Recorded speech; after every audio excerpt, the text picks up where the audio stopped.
नमस्कार दोस्तों, मैं मधु। आज की इस वीडियो में हम बात करेंगे यूपी में लोकसभा चुनाव लड़ेगी टीएमसी, उसके बारे में। तो चलिए शुरू करते हैं। वेस्ट बंगाल में शासन चला रही तृणमूल कांग्रेस और उसकी मुखिया ममता बनर्जी ने लोकसभा चुनाव में अकेले उतरने का फैसला किया है। ममता बनर्जी ने कहा कि हम असम और मेघालय में भी चुनाव लड़ेंगे।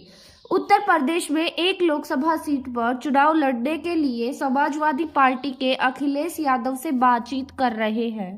तृणमूल कांग्रेस प्रमुख ममता बनर्जी ने रविवार को कहा कि राष्ट्रीय मंच पर विपक्षी गठबंधन इंडिया की साझेदार उनकी पार्टी पश्चिम बंगाल में लोकसभा चुनाव लड़ेगी। वह बंगाल में न केवल बीजेपी बल्कि माकपा और कांग्रेस का भी मुकाबला करेगी। बनर्जी ने कोलकाता के ब्रिगेड परेड ग्राउंड में एक जनसभा को संबोधित करते हुए एक दिन पहले निर्वाचन आयुक्त के पद से इस्तीफा देने वाले अरुण गोयल की बीजेपी के दबाव के आगे न झुकने के लिए सराहना की। ममता बनर्जी ने इस दौरान लोकसभा चुनाव के लिए पार्टी उम्मीदवारों की घोषणा भी की थी। मुख्यमंत्री ममता बनर्जी ने कहा कि वह पश्चिम बंगाल में कभी भी डिटेंशन कैंप खोलने और राष्ट्रीय नागरिक पंजी एनआरसी लागू नहीं करने दूंगी। उन्होंने दावा किया कि बीजेपी को हराने में टीएमसी पूरे देश का नेतृत्व करेगी। उन्होंने जनगर्जन सभा के दौरान कहा कि हम असम और मेघालय में भी चुनाव लड़ेंगे। हम उत्तर प्रदेश में एक लोकसभा सीट पर चुनाव लड़ने के लिए समाजवादी पार्टी के अखिलेश यादव से बातचीत कर रहे हैं।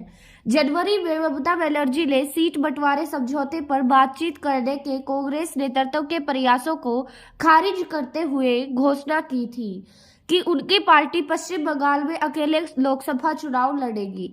पश्चिम बंगाल में अकेले चुनाव लड़ने के तृणमूल कांग्रेस के फैसले ने तीन तरफा चुनावी मुकाबले के लिए मंच तैयार कर दिया है, जिसमें टीएमसी और बीजेपी मतदाताओं का समर्थन हासिल करने के लिए मुकाबला करने को तैयार है।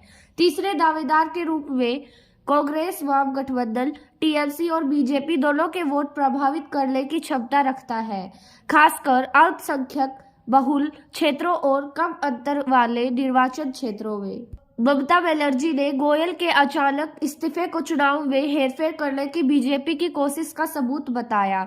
उन्होंने कहा कि पश्चिम बंगाल में लोकसभा चुनाव और सुरक्षा बलों की तैनाती के संबंध में दिल्ली के नेताओं, भाजपा के और उसके शीर्ष नेताओं के दबाव के आगे न झुकने के लिए मैं अरुण गोयल को सलाम करती हूँ। यह साबित हो गया है कि वे बीजेपी के नेतृत्व वाली एनडीए सरकार चुनाव के नाम पर क्या करना चाहते हैं।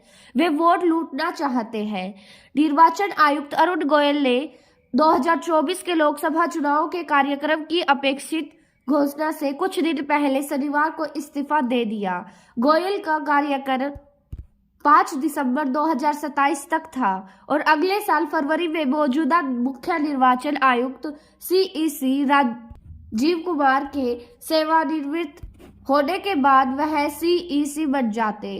टीएमसी प्रमुख बनर्जी ने पश्चिम बंगाल में केंद्रीय धन की हेराफेरी के प्रधानमंत्री नरेंद्र मोदी के आरोपों को लेकर उन पर निशाना साधते हुए कहा कि प्रधानमंत्री को बंगाल के खिलाफ निराधार आरोप लगाने से पहले अधिकारियों के साथ तथ्यों की जांच करनी चाहिए।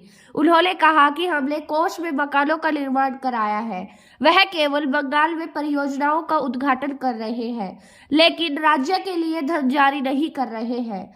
यही उनकी गारंटी है। उन्होंने सभी झूठे वादे किए हैं। धनराशि रोकने को लेकर केंद्र की आलोचना करते हुए बनर्जी ने मनरेगा योजना के तहत मजदूरी देने में देरी का उल्लेख किया। उन्होंने कहा कि पश्चिम बंगाल के 59 लाख जॉब कार्ड धारकों को 2 साल तक काम करने के बाद उनकी मनरेगा मजदूरी का भुगतान नहीं किया गया। यह टीएमसी सरकार है जिसने राज्य के खजाने से मजदूरी का भुगतान किया है। तो दोस्तों, हमारी अगली वीडियो देखने के लिए हमारे चैनल को लाइक एंड सब्सक्राइब कीजिए।